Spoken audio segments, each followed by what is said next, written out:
Hello students.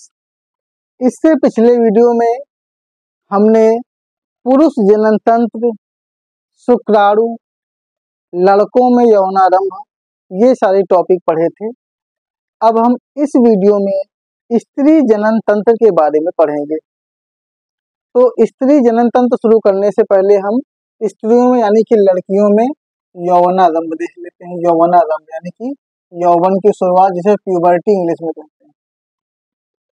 तो वह अवस्था या वह समय जब स्त्रियों में या लड़कियों में यौवन की शुरुआत हो जाती है, यानी कि जवानी के लक्षण दिखने लगते हैं, उसे ही यौवनारंभ कहते हैं। अब वे लक्षण कौन कौन से होते हैं उनकी बात कर लेते हैं।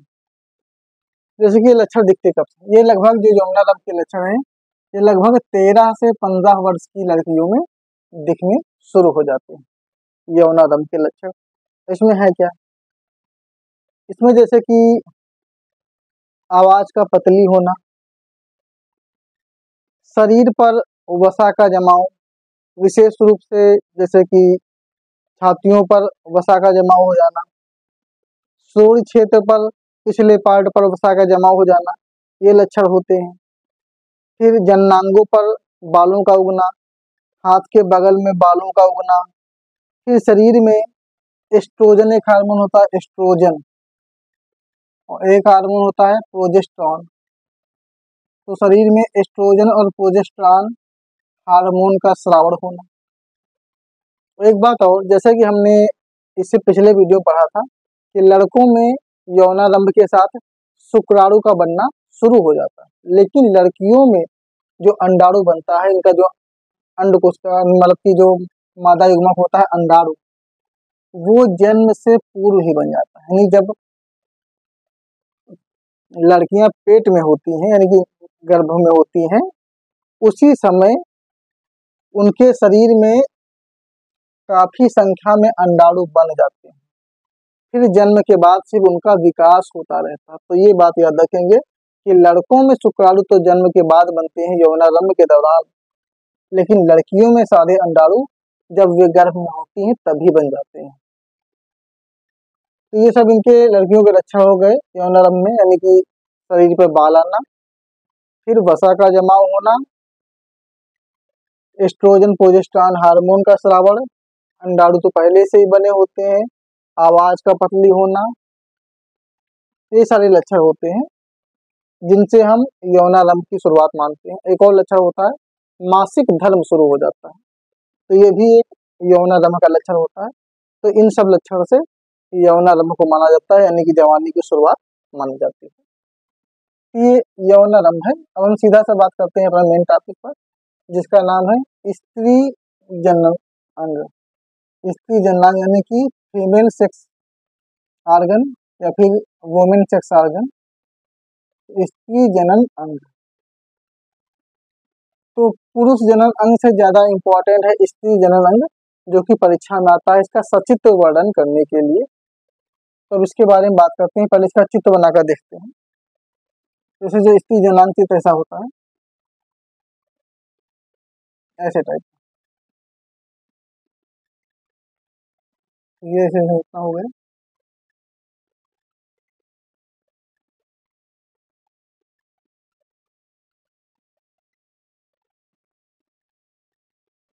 ये सर,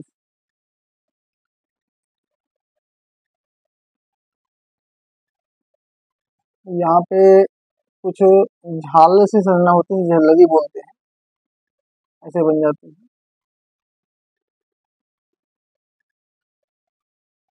फिर यहीं पर इनसे अंडाणु जुड़े होते हैं, ये अंडाणु,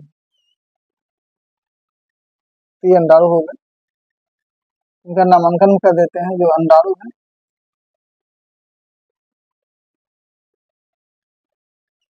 फिर ये डिंबवाहिनी या गर्भवाहिनी उनको कहते हैं। ये अंडवाहिनी, जरा बेटर नाम है अंडवाहिनी, अंडवाहिनी। ये झल्लरी पार्ट है।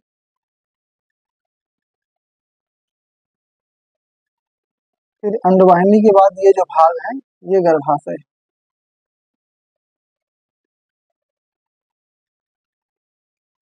ये पूरा यहाँ तक का भाग गर्भाशय है, जो कि ऐसे बनता है। ये पूरा जो एरिया हो गया ये गर्भाशय का एरिया है। ऐसा रहता है इसका।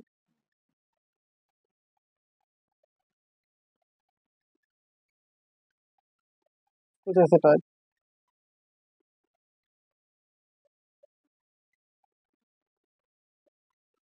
यहाँ पे ग्रीवा से बोलते हैं गर्भाशय, ग्रीवा ने पूरा गर्भाशय का पार्ट है, इसको हम देते हैं इसे, ये ऐसा टाइप।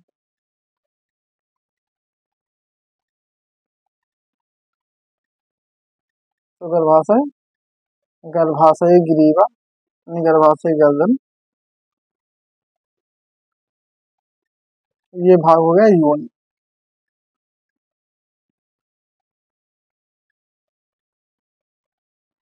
तो अगर हम क्रम की बात करते हैं, पहले अंडाणु है, झिल्ली तो कोई नहीं खास पार्ट नहीं है। अगला जो भाग माना जाता है वो अंडवाहिनी माना जाता है। अंडवाहिनी के बाद फिर तीसरा भाग है गर्भाशय। जो गर्भाशय ग्रीवा एक ही गर्भाशय के अंदर ही आता है, इसको भी अलग से कोई पार्ट नहीं मानते। फिर चौथा भाग है योनि, और पांचवा भाग होता है भाग, जो इसके बाहर होता है। जैसे उसका स्ट्रक्चर बना देते हैं जो बाहर वाला, यानी कि जो बाहर से जो मादा जननांग दिखता है उसे भाग कहते हैं, इसे भाग का स्ट्रक्चर बनाते हैं। तो कुछ ऐसे टाइप का होता है भाग।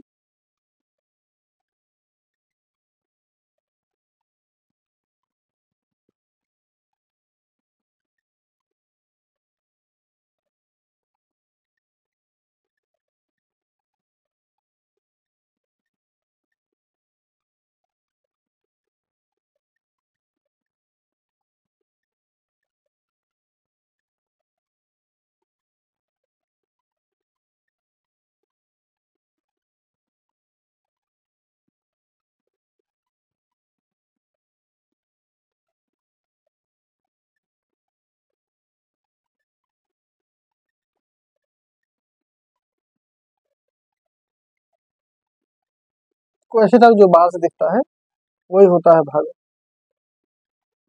तो यानी कि जो पांचवा भाग पार्ट होता है वो होता है भाग, स्ट्रक्चर का भाग। जैसे कि आप जननांग की बात करते हैं, तो जननांग में जो भाग आएंगे, सबसे पहला आ गया इसमें क्या, अंडाणु, दूसरा अंडवाहिनी, फिर तीसरा भाग गर्भाशय,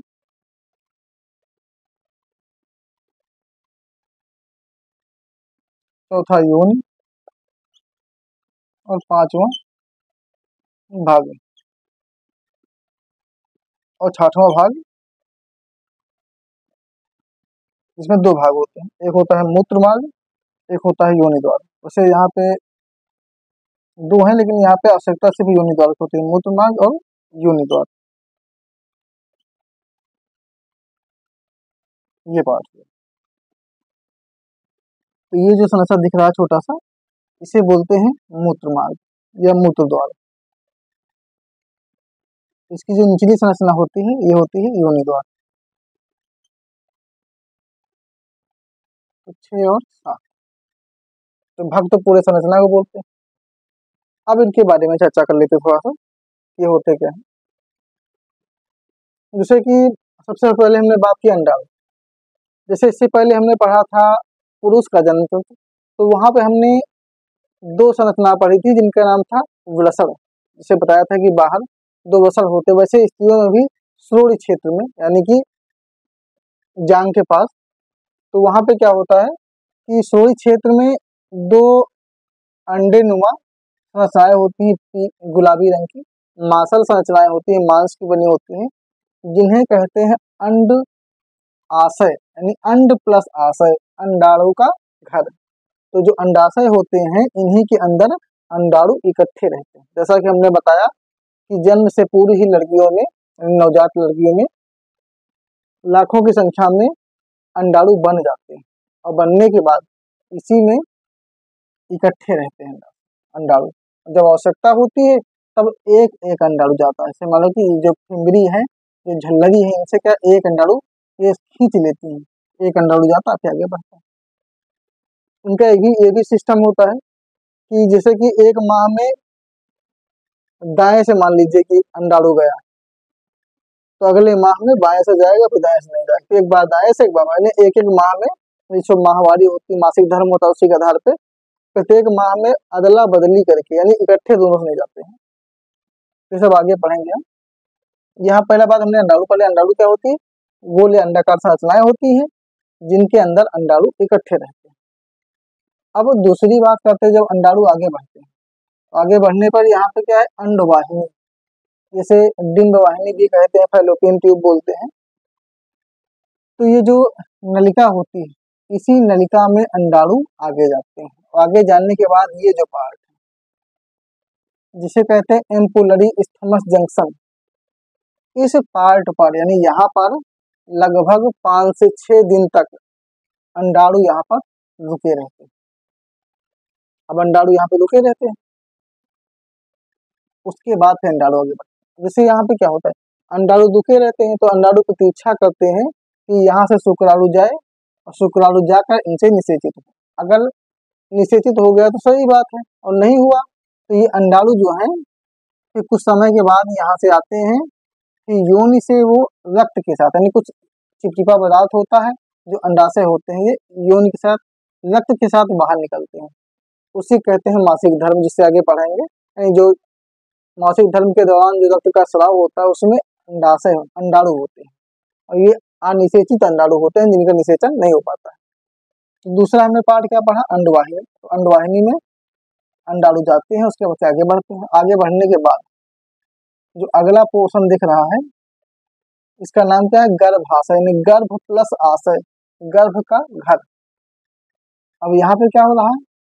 अब यहाँ पे जैसे मान लीजिए कि निषेचन होगा, क्योंकि निषेचन यहीं पे होना है, क्योंकि यहीं पे अंडाणु रहता है, तो कर्म मान लीजिए यहाँ से आया, यहाँ पे मिले, निषेचन हो गया। अब निषेचन होने के बाद क्या होना है?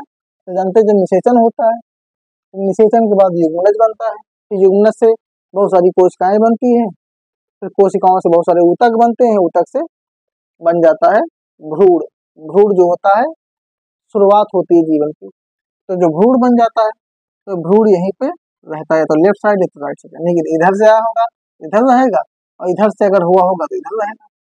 तो भ्रूण यहीं पे कहीं किसी दीवार में रूपित हो जाता है, तो इसी में भ्रूण रहता है, इसलिए इसका नाम होता है गर्भाशय, यानी गर्भ का आशय, गर्भ का घर।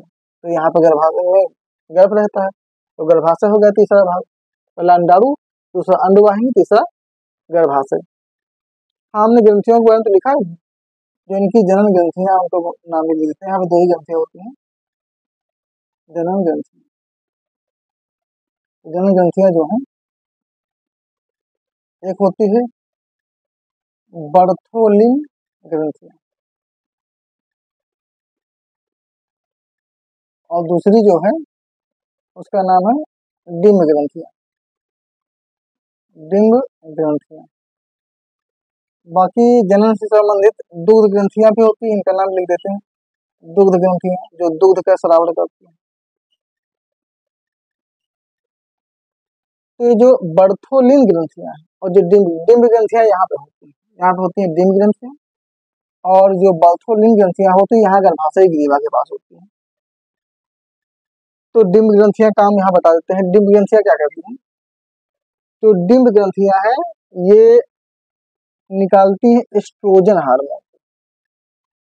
एस्ट्रोजन हार्मोन जब निकलता है तो वो जो एस्ट्रोजन हार्मोन इस अंडाणु के साथ मिल जाता है, क्योंकि पहले अंडाणु सिर्फ अंडाणु होता है, लेकिन जब एस्ट्रोजन हार्मोन मिल जाता है, एस्ट्रोजन हार्मोन और प्लस अंडाणु जब दोनों मिलते हैं तो उससे वीर्य का निर्माण होता है। और सेम ऐसा स्टेप हमने पढ़ा था नर पुरुषों में, वहां पे क्या था? जब टेस्टोस्टेरोन हार्मोन मिलता था और साथ में शुक्राणु मिल जाता था तो बन जाता था वीर्य। वैसे यहाँ पे स्त्रियों में है कि एस्ट्रोजन हार्मोन इन डिम्ब ग्रंथियों से निकलेगा, और अंडाणु तो यहाँ है, तो यहाँ जाकर मिलेगा तो बन जाएगा वीर्य, फिर वीर्य आगे जाता है। तो ये तो हो गई डिम्ब ग्रंथियां। अब बर्थोलिन ग्रंथियां की बात कर लेते हैं कि जब गर्भाशय में गर्भाशय ग्रीवा है, यानी गर्भाशय की गर्दन होती है। अब यहाँ पर जब आता है तो यहाँ पे जो बर्थोलिन ग्रंथियां हैं ये स्नेह का कार्य करती है, यानी कुछ चिपचिपा पदार्थ निकालती हैं, वो चिपचिपा पदार्थ यहीं पे मिलकर आगे बढ़ता है, यानी कि चिकनाहट का कार्य करता है। जैसे कि यहाँ पे क्या योनि है, अब यहीं से बच्चे का जन्म होना है, तो यहाँ पे कुछ चिकनाहट आ जाती है इन बर्थोलिन ग्रंथियों का। तो बर्थोलिन ग्रंथियां क्या करती हैं, ये स्नेह का कार्य करती हैं, जबकि डिम्ब ग्रंथियां एस्ट्रोजन हार्मोन के स्राव का कार्य करती हैं। तो तीसरा पार्ट हमें गर्भाशय पढ़ा, चौथा क्या है, योनि।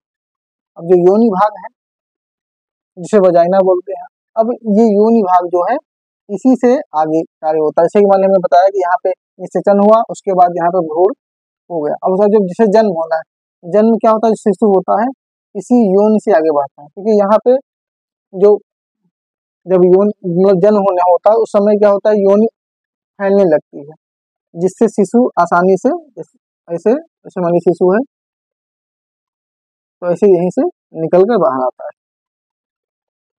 ये तो हमने ये भाग की बात की जो शरीर के अंदर होते हैं, लेकिन अब जो शरीर के बाहर भाग दिखता है, जैसे कि पुरुषों में शरीर के बाहर दिखते क्या है, वृषण शरीर के बाहर दिखते हैं, वृषणकोश और शिश्न बाहर दिखता है। वैसे स्त्रियों में जो बाहर दिखता है उसे कहते हैं भग। इसी भग के ही पार्ट है मूत्र मार्ग और योनि द्वार। अब जो तो अंदर से दिखाता कैसे हमने बताया, अब बाहर से जो दिखता है ये भाग है, पूरी संरचना कहते हैं भग। अब भग में क्या है कि भग में जो ऊपर एक छोटा सा होल होता है इसे मूत्र मार्ग कहते हैं, जिससे मूत्र का निष्कासन होता है। तो जो बड़ा सा होल होता है इसे कहते हैं योनि द्वार, यानी जो योनि है इसका जो मुख्य द्वार योनि द्वार होता है। तो जनन की प्रक्रिया के लिए मैथुन होता है। मैथुन जब होता है तो मैथुन के लिए जो पुरुष का लिंग होता है इसी योनि द्वार से अंदर प्रवेश करता है, तभी अंदर जाकर वो शुक्राणु को इस योनि मतलब कि योनि में छोड़ देता है। कि योनि में क्या होता है, शुक्राणु है।